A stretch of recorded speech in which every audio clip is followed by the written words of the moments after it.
किनकि जबसम्म तिमीले दुःखलाई बोकेर हिँड्छौ रोग बढ्छ, समाधि असम्भव भइदिन्छ। Do you want to repeat the same mistake again? आफूलाई रोग दिने मिस्टेक अझै गर्न चाहनुहुन्छ? किनकि तपाईले एकचोटि चाहिँ नेगेटिभ विचारमाथि पकड भयो भने आफूलाई राम्ररी चिनेपछि अरूलाई पनि राम्ररी नै चिनिन्छ। यो अरूलाई नचिन्नुको कारण आफूलाई नचिन्नु हो। किनकि मलाई जे कुराले आनन्द आउँछ तपाईलाई पनि त्यही कुराले आनन्द आउने हो। त्यसकारण मानसिक लेभलमा, इमोसनको लेभलमा हामी फरकै छैनौँ। We are similar if not same. त्यसकारण त्यो बेला मलाई यो कुरा थाहा थिएन। मलाई किन दुःख हुन्छ त भने बडो गाह्रो अप्ठ्यारो हुन्थ्यो सानो बेलामा।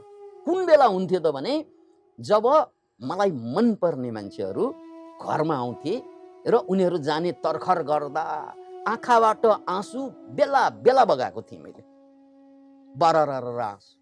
अनि उनीहरू पनि आज तिमीलाई छोडेर बाबु जानै मन लाग्दैन भन्दा अझै आँसु आउँथ्यो। ओदनी भक्कानेर आउँदा के गर्ने, जानै पर्छ भन्थे।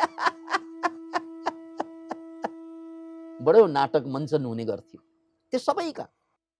किनकि मलाई जे चिजले खुसी पार्छ सबैलाई त्यही चिजले खुसी पार्छ। अनि यसको विपरीत कुरा मलाई अहिले झलझल आइरहेको छ। एकजना बडा मान्छे हेर्दै चाहिँ भयानक टाइपको बुढी आमै हुनुहुन्थ्यो। हामी बजै भन्थ्यौँ, उहाँको नाम नलिउँ। उहाँ आउँदाखेरि बडो गाह्रो हुने। किनकि पहिलो कुरा त उहाँको अनुहारदेखि डर लाग्ने। सारा कपाल चाहिँ सेताम्य भइसकेको, अनि अनुहार चाउरी भइसकेको, अनि रिसा अनुहार है। अनि हेर्दाखेरि यसरी हेरिरहन्थे। त्यो सबै देख्दा डर लाग्ने। अनि चाहिँ बेला बेला हामीलाई हप्काउने, थर्काउने, गाली गर्ने। एउटा त हुलिया त्यस्तो, त्यसमाथि थर्काई खानुपर्ने। अनि मरेनी एउटा उपहार पनि कहिले ल्याएको होइन घर। त्यो मान्छे आउँदा अब आफूलाई अप्ठ्यारो परेर आउने, सासै कम लिन थाल्थ्यौँ हामी। भनेको मेरो भाइ पनि थियो त्यस्तै। मेरो भाइ भनेको ठुल बुवाको छोरा। दुवैलाई बडो गाह्रो कष्ट। अनि आएर बास बस्दिन्छन् यिनी। त्यसपछि त बडो त्यो दिन खराब, दिमाग खराब भन्छ नि। टाइम पास गर्न अनि गाह्रो हुन्थ्यो हामीलाई। किनकि उनलाई देख्दा उनको आवाज सुनिरहनु पर्ने, उनलाई देखिरहनु पर्ने, फेरि उनको गाली खाइरहनु पर्ने बेला बेला। उपदेश दिन्थिन् उनी हामीलाई। अनि मिठो भाषामा होइन, ठाडो भाषामा दिन्थिन्। अब चकलेट सहित उपदेश दिनुभएको भए त सायद खुसी नै हुन्थ्यो होला नि। अब चकलेट केही थिएन, खालि उपदेश मात्रै पस्किन्थेन। बाबु तिमीले यो गर्ने हुँदैन, यसो गर्ने हुँदैन, ठुलो भाइ तिमीहरू चाहिँ बिग्रिन्छौ। यस्ता यस्ता कुरा चाहिँ कहाँ सुन्नु मन लाग्थ्यो। अनि त्यो मान्छे घरमा बसिरहँदा उहाँ घरबाट कहिले जानुहुन्छ भनेर भगवानसँग प्रार्थना गरेर बस्ने। हे भगवान, यो छिटो जाओस्, छिटो जाओस्, छिटो जाओस्। अनि हाम्रो अगाडि चाहिँ रक्तकाली माईको मन्दिर छ। बिहानै मन्दिरमा पुग्यो भने भगवान त्यो बजैलाई चाहिँ पठाइदिनु। किनकि हामीलाई त्यही सिकाएको, भगवानसँग जे माग्यो त्यही पाउँछ भनेर सिकाएको। बच्चाहरूले गर्ने त त्यही हो, जे सिकाइयो त्यही गर्ने, भगवानसँग माग्ने। तर भगवानले एउटै नसुन्ने रहेछ हाम्रो फेरि। उनी त थपी बस्ने, महिनौं दिन बस्दिने। एक दिन त यस्तो नौबत आयो, उनी बस्दा बस्दा वाक्क डिक्क प्याक्क भइसक्यौँ हामी। हाम्रो परिवारै पनि भइसक्यो होलान्। अनि उनलाई ठुलबुवाले के भन्नुभयो भने, हजुरले छोराको याद आउँदैन? धेरै दिन भयो घरमा यहाँ बस्नु भएको, छोरा त एक्लै छ नि घरमा भन्दा उसलाई पनि मैले बोरा ल्याउँदैछु भन्छन्।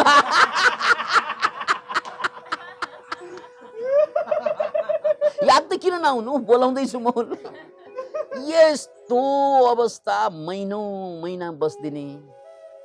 अनि पीडा दर्द शिखरमा। अब यो दुईवटा प्रसङ्ग मैले आफैले भोगेको हजुरहरू समक्ष किन पेश गरेको भने, एउटालाई भनिन्छ राग, अर्कोलाई भनिन्छ द्वेष। राग भनेको एट्याचमेन्ट। मलाई मनपर्ने मान्छे, मनपर्ने वस्तु, मनपर्ने अवस्था, त्यो चिज घुम्ला कि भन्ने पीडा भइरहने। हेर्नुहोस् है, त्यो चिज मेरो जिन्दगीबाट टाढा जाला कि भन्ने पीडा भइरहने, डर लागेर। अनि त्यसको उल्टो जुन चिज मनै पर्दैन, आई हेट देम भन्छौँ नि हामीहरू, I hate you, I hate, जसप्रति मेरो घृणा छ नि, एउटा खानेकुरा, I hate this sort of the food, यस्ता खानेकुरा प्रति मेरो घृणा छ, म खानै सक्दैन। सानो बेलामा मलाई घरमा चाहिँ मलाई अझै राम्ररी याद छ, त्यो सोफको तरकारी मेरो बुवालाई साह्रै मनपर्ने, मलाई अगाडि आयो भने पारो तातेर आउने क्या, क्वा क्वा रुन्थेँ म, यस्तो तरकारी खानै सक्दैन। अनि त्यो तरकारीको बास्नाले पनि मलाई गाह्रो पार्थ्यो।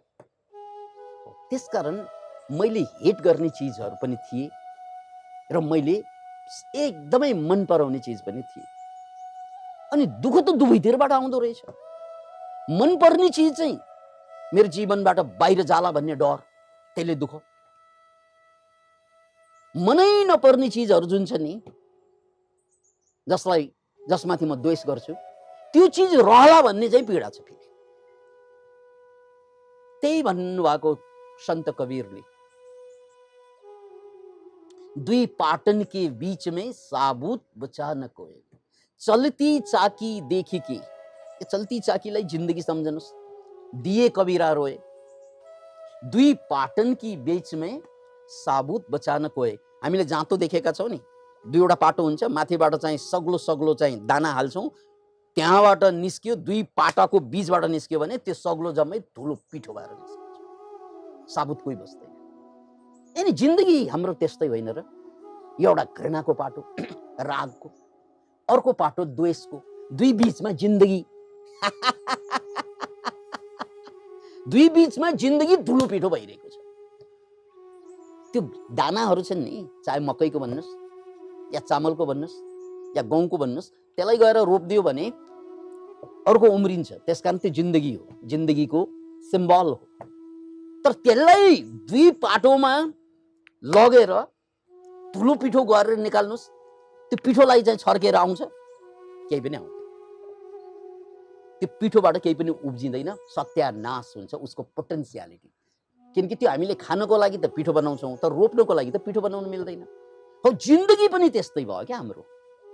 एउटा रागले हामीलाई सिध्याइदियो, अर्को द्वेषले सिध्याइदियो। जहाँ जहाँ मलाई मन नपर्ने कुरा छ, त्यो चिज आउला कि आउला कि आउला कि आइरह्यो भने चाहिँ कहिले जाला कहिले जाला कहिले जाला, नहोस् यस्ता कुरा, मलाई मन पर्दैन, आई हेट।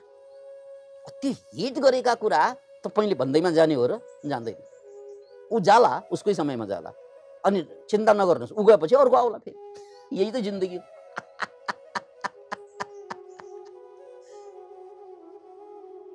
पतञ्जलिले यही कुरा सम्झाउनु भएको छ। हे मुमुक्षुहरू, हे समाधिका प्यासीहरू, हे योगीहरू, हे योगिनीहरू,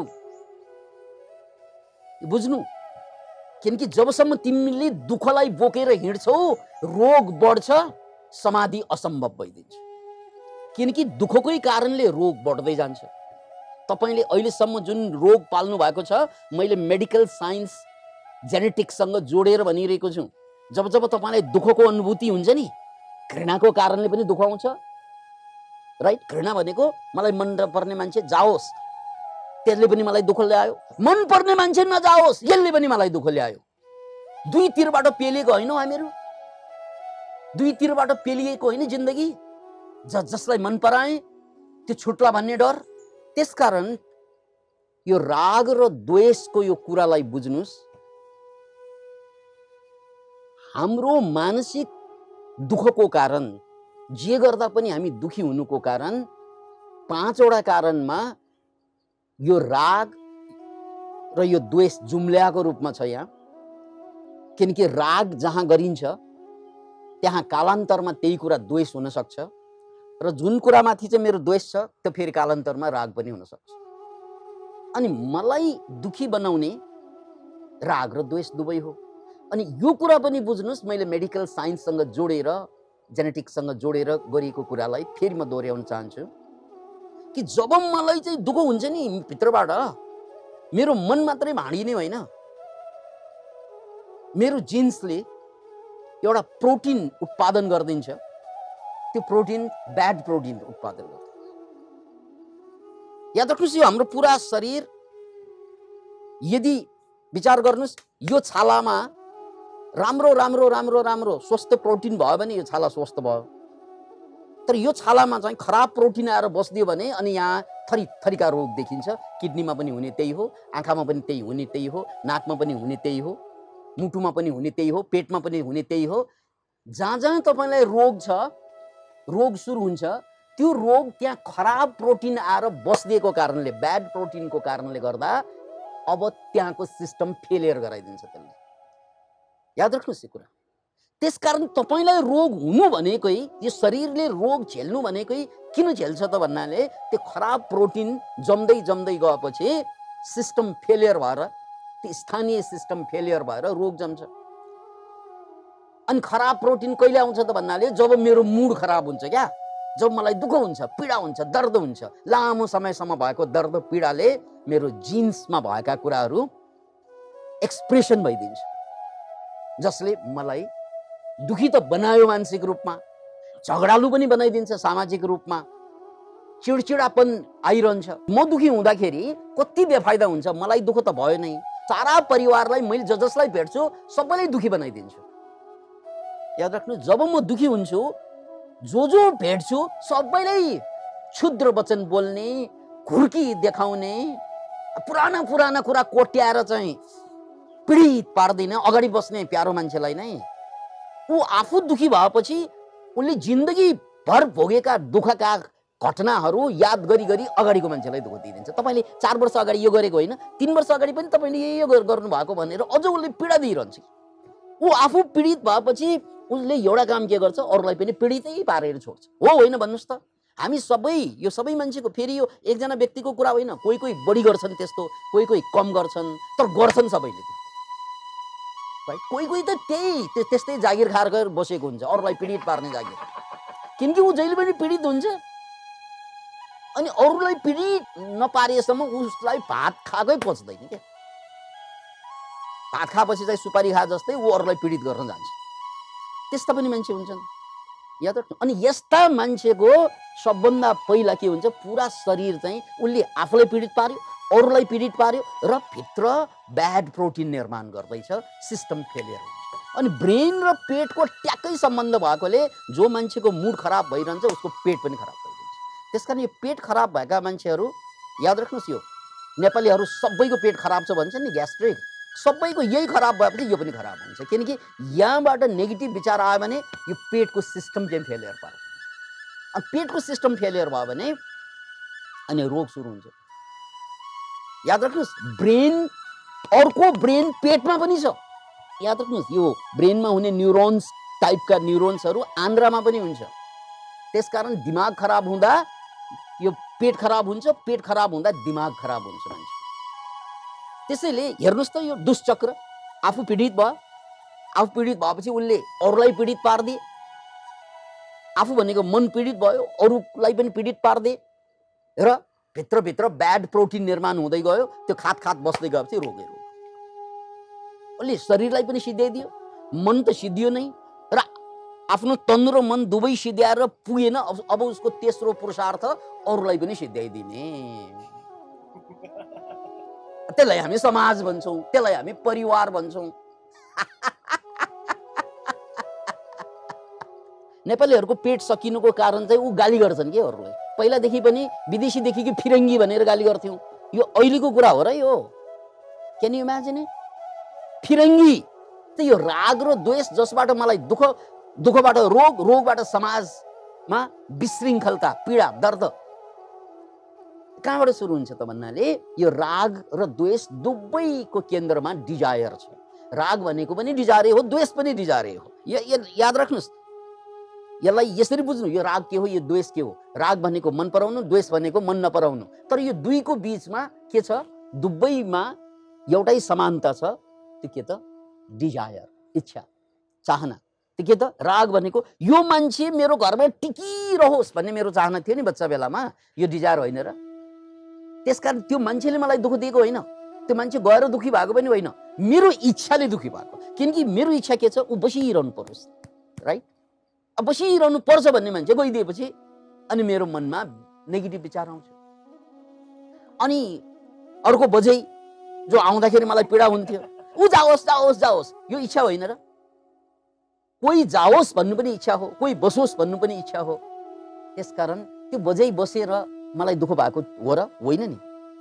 बोक्रामा त्यही देखिन्छ, यही त समस्या हो। बाहिर त्यही देखिन्छ, बोक्रामा त्यही देखिन्छ कि मेरो बजै पर्ने मान्छे त्यो बसेको कारणले गर्दा मलाई पीडा भएको होइन नि, ऊ जाओस् भन्ने मेरो इच्छाको कारणले पीडा, राइट?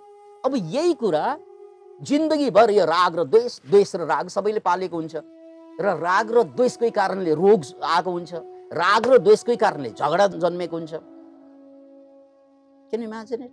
अनि जिन्दगीमा सुख खोजेर हिँड्छौँ। अझ पैसा पुगेन भन्ने लाग्छ, के पुगेन पैसा? यो पैसाले यो ठिक पार्छ यो कुरालाई?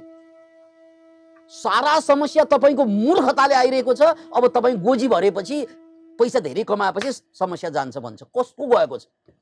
किनकि पैसाले जाने समस्या होइन के, यो त मूर्खताको कारणले आएको हो। तपाईँको घर छैन भने पैसाले घर बनाउँछ, पैसाले सुविधा दिन्छ, तर पैसाले शान्ति दिँदैन। किन दिँदैन त भन्नाले शान्तिको लागि ज्ञान चाहिन्छ। यसैलाई पतञ्जलिले अविद्या भनियो के। अविद्या भनेको तिमीलाई थाहा नै छैन, तिमीमा विद्यै छैन। किनकि तिमीलाई दुःख भइरहेको छ के कारणले? रागले। तिमीलाई दुःख हुन्छ द्वेषले। अनि राग र द्वेषको दुवैको कारण केले हुन्छ?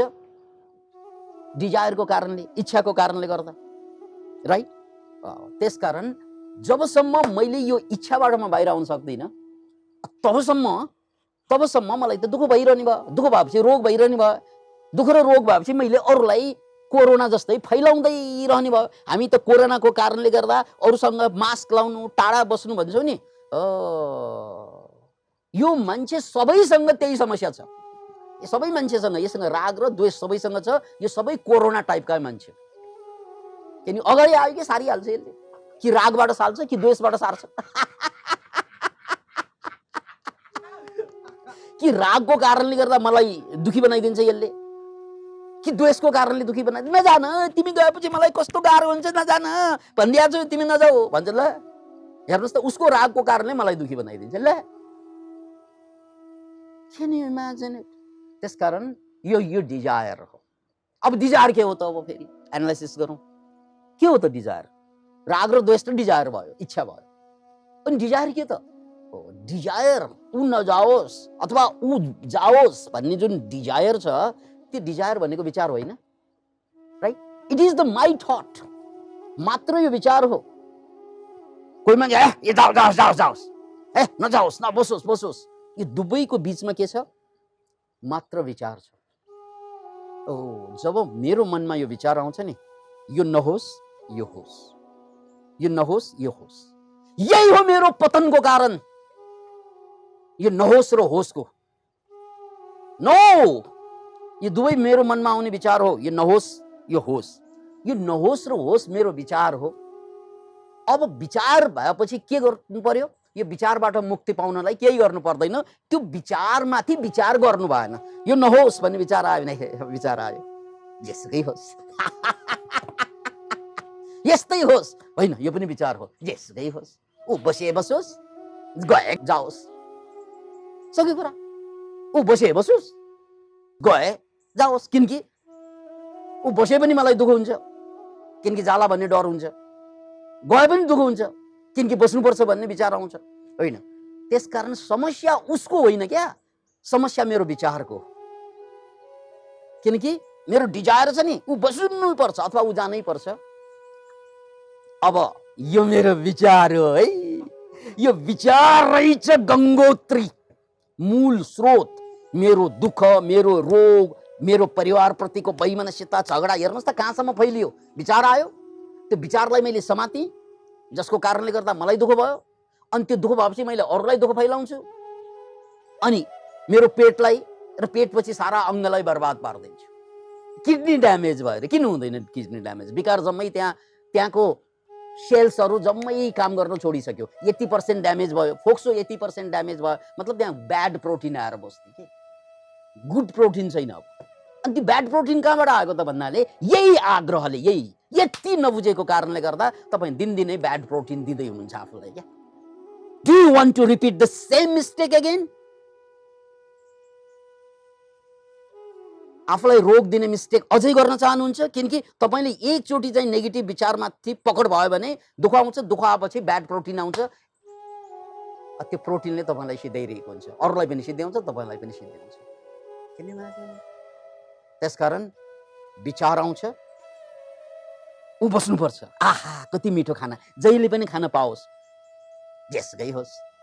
डायलग आजबाट जेसुकै होस्, जेसुकै होस्।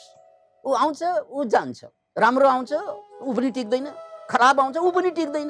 त्यसकारण जेसुकै होस्, सबैको जय होस्, अरू जम्मै जेसुकै होस्। मेरो जय होस्, अरू जेसुकै होस् ल। किनकि अरूलाई जेसुकै होस् भनेर स्वीकार गर्न सकेपछि तपाईँको जय बाहेक केही हुँदैन। 3 महिना ट्राई गर्नुहोस्, 3 months च्यालेन्ज।